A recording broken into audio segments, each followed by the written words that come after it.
Part 2. Outline. The reasons for writing have been explained. Next, the outline will be given. Generally speaking, the Mahayana is to be expounded from 2 points of view. One is the principle, and the other is the significance. The principle is the mind of the sentient being.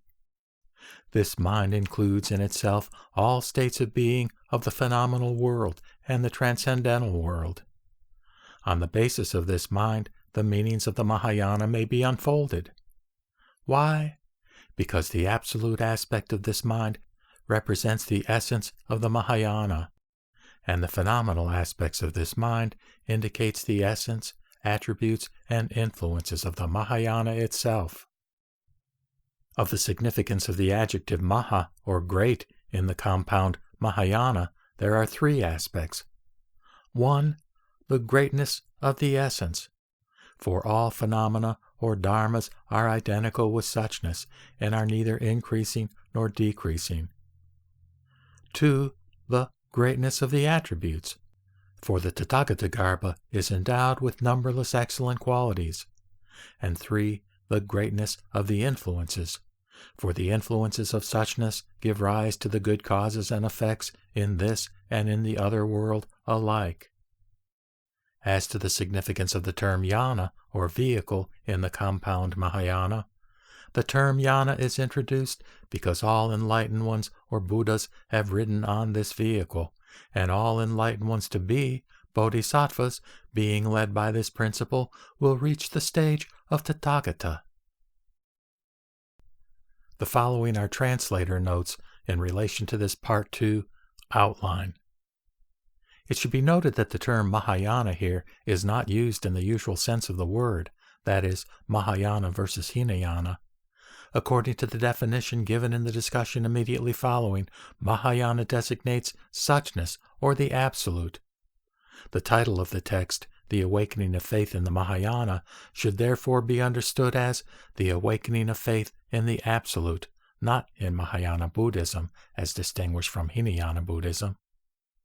The term mind is used neither as the individual mental faculty nor as mind contrasted with matter.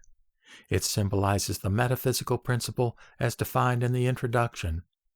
Some of the synonyms for the mind of the sentient being are Tathagata, the essential nature of mind, one mind, and the fountainhead of mind. Though they differ in nuance and emphasis, these expressions mean the same thing. This introduction of the principle is abrupt, but no doubt it is intended to impress upon the reader the importance of an awareness of the intrinsic value of the human being as being grounded on the Absolute. Though the term sentient being is used for the sake of universal significance, it is obvious that it refers to human beings.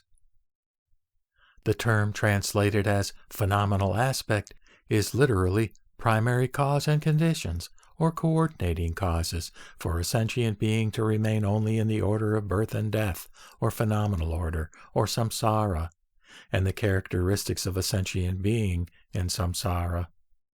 At first glance, this outline may appear to be lines of ciphers. Be that as it may, the important thing is that here the mind is discussed from 2 viewpoints, the absolute and the phenomenal. As for the absolute aspect, only essence, or unconditional and self-identical substance or being, is mentioned. But in the case of the phenomenal aspect, essence, attributes, and influences are listed. That which is common in the 2 aspects is the essence. The attributes and influences belong only to the phenomenal aspect of the mind, and not to the absolute aspect. As to Tathagata, it is an immanent aspect of the Absolute, or Tathata, in the phenomenal order, in contradistinction to the transcendental aspect of it in the Absolute order. In other words, it is the intrinsic Buddha nature in all sentient beings yet to be actualized.